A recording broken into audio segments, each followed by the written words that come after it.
Hello mga piyonang ina. Talaga namang 4 AM pa lang yan, ang lakas-lakas na ng aming music. Naliligo na kasi si ate niyan at ewan ko ba dun sa anak ko na yon, hindi talaga siya makaligo nang wala siyang music. Kaya naman alam na alam mo na siya ang naliligo kasi parating may music. Inaasikaso ko na nga pala ang babaon ni Bunso. At ang lunch niya ngayon ay yung Pure Foods na salt and pepper na belly. I'm not sure pero nung pinirito ko ham naman siya. At nung binaon nga to ni Bunso hindi niya nagustuhan. Lasang ham daw tapos matigas. At after natin makapagluto at maayos yung mga baon, nagsalang na ako ng mga labahin. Kapag daling araw talaga sobrang lakas ng tubig. Maswerte pa rin tong lugar namin kasi hindi kami nawawala ng tubig. Pagdating ng mga 6 AM hanggang 8 AM mahina na yung tubig. Pero sa iba malakas na yon. Tapos kapag pumatak na yung mga 11, naku sobrang lakas ng tubig.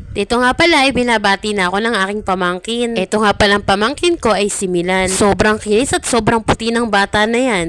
Siyempre pagdating ng kinaumagahan ito na yung bahay namin. Sobrang linis na. Gusto ko nga bago mag 8 AM nakalinis na ako ng bahay. Kasi pag tinanghali ka sobrang init maglinis ng bahay. Kaya Monday to Friday 3:30 gising na ako. At di mawawala yung pangangapit bahay natin. Pero kahit malapit lang yung bahay ng nanay ko naku, sobrang limit ko lang talagang lumabas kasi ang dami kong ginagawa. Ito nga bata namin napagtripan na naman. Talagang libang na libang kami sa'yo.